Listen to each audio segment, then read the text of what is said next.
Shalom Bapak Ibu, jemaat yang terkasih di dalam Tuhan. Bersukacita sekali jika saat ini kita boleh kembali datang di hadirat Tuhan untuk kita beribadah, memuji dan memuliakan nama Tuhan di dalam ibadah hari Minggu kita pada saat ini. Dan Bapak Ibu jemaat, bagi kita yang beribadah di rumah, saat ini kita akan masuk di dalam pemberitaan firman Tuhan. Baiklah Bapak Ibu, sebelum kita membaca dan merenungkan akan kebenaran firman Tuhan, mari terlebih dahulu kita akan bersama-sama berdoa untuk memohon bimbingan kuasa Roh Kudus di dalam pemberitaan firman Tuhan pada saat ini. Mari kita berdoa. Ketika saat ini ya Bapa, kami kembali menghadap kehadirat-Mu yang kudus, kami tidak henti-hentinya menaikkan ungkapan syukur hati kami kepada Tuhan. Karena betapa baiknya Tuhan di dalam kehidupan kami. Tuhan masih terus memelihara, menjaga, bahkan memberkati kehidupan kami. Sehingga sampai saat ini Tuhan, kami masih boleh untuk menghadap kehadirat-Mu yang kudus, untuk kami beribadah, memuji dan memuliakan nama Tuhan. Dan terlebih kami juga boleh untuk merenungkan akan kebenaran firman Tuhan.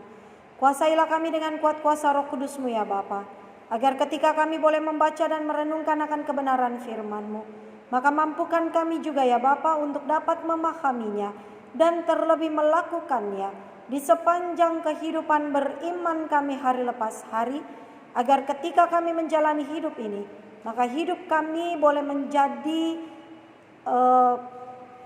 sinar terang kasih Tuhan, bahkan firman Tuhan boleh nyata terjadi melalui kehidupan kami. Bahkan kami juga boleh menjadi berkat dimanapun kami boleh ditempatkan oleh Tuhan. Karena itu ya Bapa, berfirmanlah, kami semua anak-anak-Mu telah siap sedia untuk membaca, mendengar dan merenungkan akan kebenaran firman Tuhan. Amin. Ya Bapak Ibu jemaat yang terkasih di dalam Tuhan, di hari Minggu Advent yang ketiga ini, pembacaan kita terambil dari kitab Yesaya. Yesaya pasalnya yang ke-35, ayatnya yang pertama sampai ayatnya yang ke-10. Yesaya pasal 35, ayatnya yang pertama sampai ayatnya yang ke-10. Kita akan membacanya, demikianlah firman Tuhan. Padang gurun dan padang kering akan bergirang, padang belantara akan bersorak-sorak dan berbunga. Seperti bunga mawar ia akan berbunga lebat, akan bersorak-sorak, ya bersorak-sorak dan bersorak-sorai. Kemuliaan Libanon akan diberikan kepadanya, semarak Karmel dan Saron. Mereka itu akan melihat kemuliaan Tuhan, semarak Allah kita. Kuatkanlah tangan yang lemah lesu dan teguhkanlah lutut yang goyah. Katakanlah kepada orang-orang yang tawar hati, kuatkanlah hati, janganlah takut. Lihatlah Allahmu akan datang dengan pembalasan, dan dengan ganjaran Allah, ia sendiri datang menyelamatkan kamu. Pada waktu itu mata orang-orang buta akan dicelikkan, dan telinga orang-orang tuli akan dibuka. Pada waktu itu orang lumpuh akan melompat seperti rusa, dan mulut orang bisu akan bersorak-sorai. Sebab mata air memancar di padang gurun, dan sungai di padang belantara. Tanah pasir yang hangat akan menjadi kolam, dan tanah kersang menjadi sumber-sumber air. Di tempat serigala berbaring akan tumbuh tebu dan pandan. Di situ akan ada jalan raya yang akan disebutkan Jalan Kudus. Orang yang tidak tahir tidak akan melintasinya, dan orang-orang pandir tidak akan mengembara di atasnya. Di situ tidak akan ada singa, binatang buas tidak akan menjalaninya, dan tidak akan terdapat di sana. Orang-orang yang diselamatkan akan berjalan di situ, dan orang-orang yang dibebaskan Tuhan akan pulang dan masuk ke Sion dengan bersorak-sorai, sedang sukacita abadi meliputi mereka. Kegirangan dan sukacita akan memenuhi mereka, kedukaan dan keluh kesah akan menjauh. Sedemikian jauh pembacaan firman Tuhan. Terpujilah Tuhan kita Yesus Kristus. Maranatha. Ya Bapak Ibu jemaat yang terkasih di dalam Tuhan, Minggu Advent yang ketiga, atau minggu yang lebih dikenal sebagai minggu yang disebut Gaudete, yang artinya adalah sukacita. Minggu Advent yang ketiga membawa kita untuk kembali merenungkan bagaimana penantian yang kita lakukan dan jalani di sepanjang minggu Advent ini adalah penantian yang membawa kita kepada keadaan yang bersukacita. Seharusnya itu yang terjadi. Nah, Bapak Ibu jemaat, sebagian besar dari kita ketika memasuki bulan Desember, pasti hati ini rasanya sudah sangat berbeda gitu.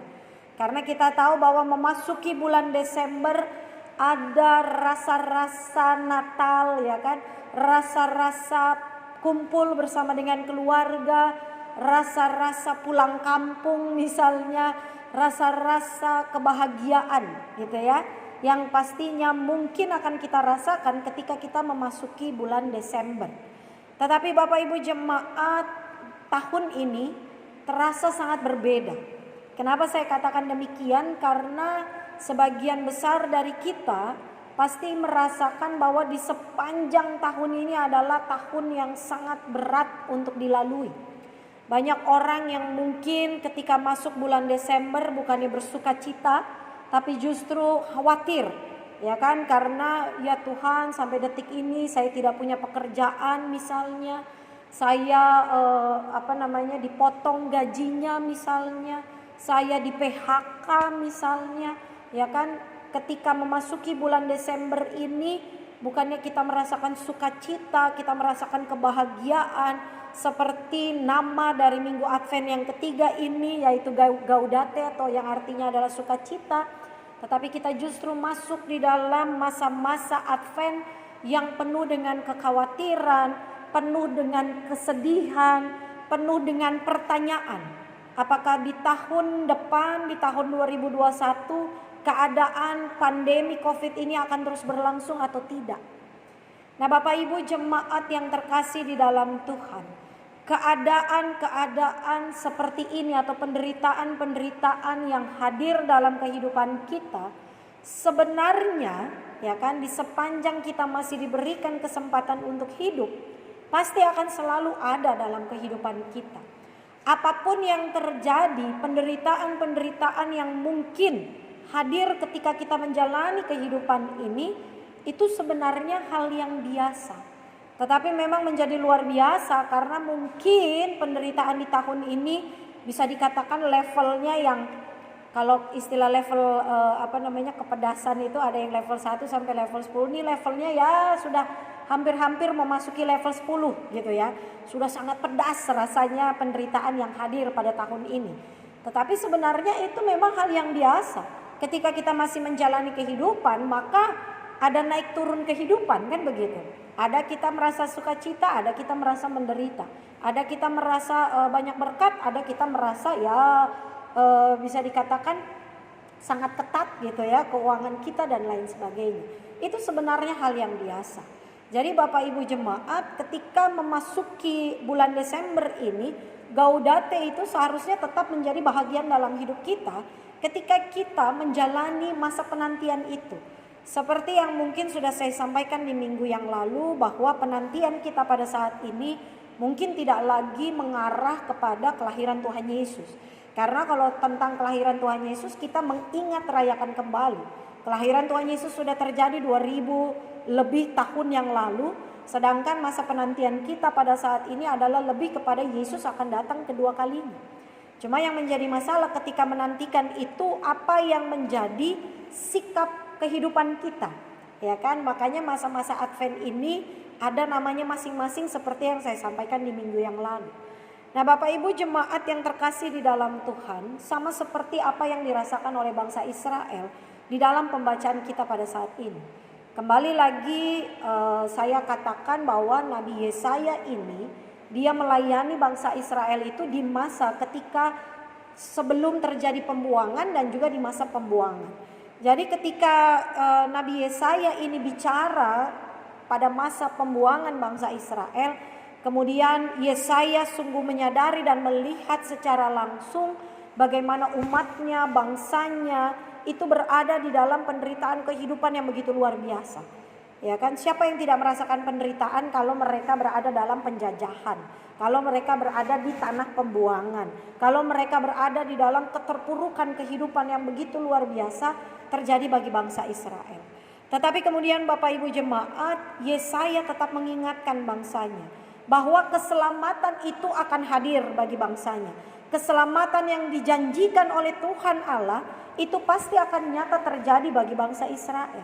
Karena itu ketika menantikan keselamatan itu nyata terjadi bagi kehidupan bangsa Israel, maka Yesaya mengajak Israel untuk tetap bersukacita, tetap bersorak-sorai, ya kan? Karena orang yang bersukacita itu pasti akan bisa dikatakan akan terpancar gitu ya, gaya hidup atau cara hidup yang mengucap syukur selalu, kan begitu. Jadi dalam sukacita itu pasti akan ada perilaku kehidupan yang lain yang menunjukkan bahwa mereka akan terus bersyukur bahwa Tuhan pasti akan memelihara kehidupan mereka. Mereka akan terus berharap bahwa Tuhan pasti akan menyelamatkan mereka, membebaskan mereka dari segala penderitaan yang dirasakan di dalam kehidupan mereka. Karena itu Yesaya mulai dari ayatnya yang pertama Bapak Ibu jemaat memperlihatkan bagaimana kalau Tuhan sudah turun tangan untuk menyelamatkan bangsa Israel, bahkan hidup mereka yang berada dalam penderitaan bahkan digambarkan dengan padang gurun yang gersang, ya kan, tempat yang tidak berair, tempat yang bisa dikatakan tidak berbunga. Kemudian dikatakan padang gurun itu akan bersorak-sorai, pohon yang gersang itu akan tumbuh dengan tanaman dengan bunga-bunga yang indah akan muncul. Maka itu menjadi dorongan, ya kan, atau sebuah karya yang nyata yang bisa dihadirkan Tuhan ketika Tuhan menyatakan keselamatan bagi bangsa Israel. Makanya Yesaya mengajak, ayo di ayat yang ketiga, kuatkanlah tangan yang lemah lesu dan teguhkanlah lutut yang goyah. Katakanlah kepada orang-orang yang tawar hati, kuatkanlah hati, janganlah takut. Lihatlah, Allahmu akan datang dengan pembalasan dan dengan ganjaran Allah Ia sendiri akan datang menyelamatkan kamu. Bahkan di ayat yang ke-10 Yesaya lebih menyatakan lagi orang-orang yang dibebaskan Tuhan akan pulang dan masuk ke Sion dengan sorak-sorai. Sedang sukacita abadi meliputi mereka. Kegirangan dan sukacita akan memenuhi mereka. Kedukaan dan keluh kesah akan menjauh. Jadi Yesaya menyatakan kepada bangsanya, Tuhan akan menyelamatkan kalian. Tuhan akan mengangkat kembali kehidupan bangsa Israel yang berada dalam penderitaan mereka. Akan merasakan sorak-sorai dan sukacita dalam hidup mereka. Bahkan dikatakan kedukaan dan keluh kesah akan menjauh dari kehidupan bangsa Israel. Kenapa hal ini harus dinyatakan oleh Yesaya? Karena Yesaya mau mendorong bangsanya untuk tetap berpengharapan di dalam Tuhan, untuk tetap bersyukur sekalipun mereka berada dalam penderitaan. Karena pada masanya nanti ketika Tuhan hadir dengan keselamatan, maka sorak-sorai itu akan menjadi bahagian dalam hidup mereka. Tidak akan ada lagi yang namanya keluh kesah, kedukaan yang terjadi di dalam kehidupan mereka. Nah, Bapak Ibu jemaat yang terkasih di dalam Tuhan, masa penantian itu juga masih menjadi bahagian dalam kehidupan kita. Seperti yang saya nyatakan Bapak Ibu jemaat, bahwa selama kita ini masih hidup, ya kan, maka kita masih terus berada dalam penantian orang Kristen. Penantian kita akan keselamatan, penantian kita akan penjemputan Tuhan Yesus, di mana Tuhan Yesus akan datang kedua kali untuk menjemput kita orang-orang yang percaya.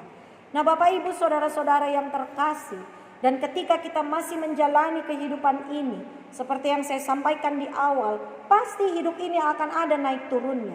Pasti hidup ini akan diisi terus juga dengan namanya penderitaan. Tetapi sekali lagi firman Tuhan menyatakan bagi kita, jangan khawatir, jangan takut, ya kan? Jangan kita menjalani hidup ini dengan tidak ada sukacita sama sekali dalam kehidupan. Karena orang yang tidak bersukacita pasti adalah orang yang nantinya akan terus bersungut-sungut. Orang yang nantinya akan terus pesimis menjalani hidup ini. Ya kan? Tahun ini kita memang berada dalam penderitaan. Pandemi corona mulai dari bulan Maret sampai bulan Desember ini belum selesai. Tapi jangan pernah khawatir dan jangan pernah takut. Tetaplah jalani masa penantian ini dengan sukacita. Karena keselamatan Tuhan itu pasti akan hadir bagi kita. Keselamatan Tuhan itu akan dinyatakan bagi orang-orang yang terus menantikan Tuhan dengan sukacita, dengan pengharapan, dengan kesetiaan, bahkan mau melakukan firman Tuhan, kedamaian itu di dalam kehidupan kita. Karena untuk itulah Bapak Ibu jemaat, kita ini dipanggil Tuhan menjadi orang-orang Kristen. Karena orang-orang Kristen itu harusnya punya sifat dan perilaku yang berbeda dari orang-orang lain.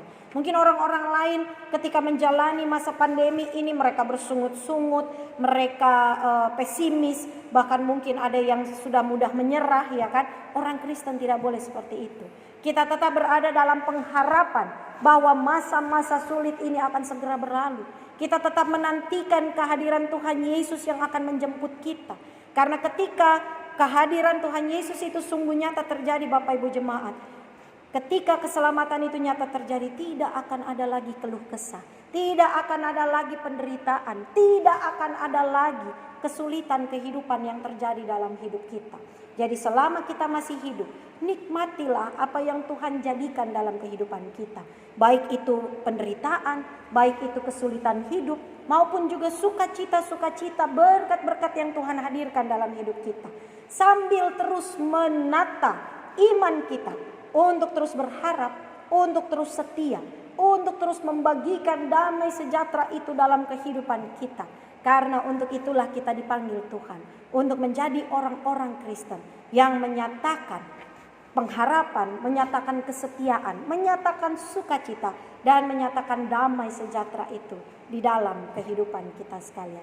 Selamat memasuki Minggu Advent yang ketiga dan selamat menyambut Natal. Tuhan Yesus memberkati kita sekalian. Amin.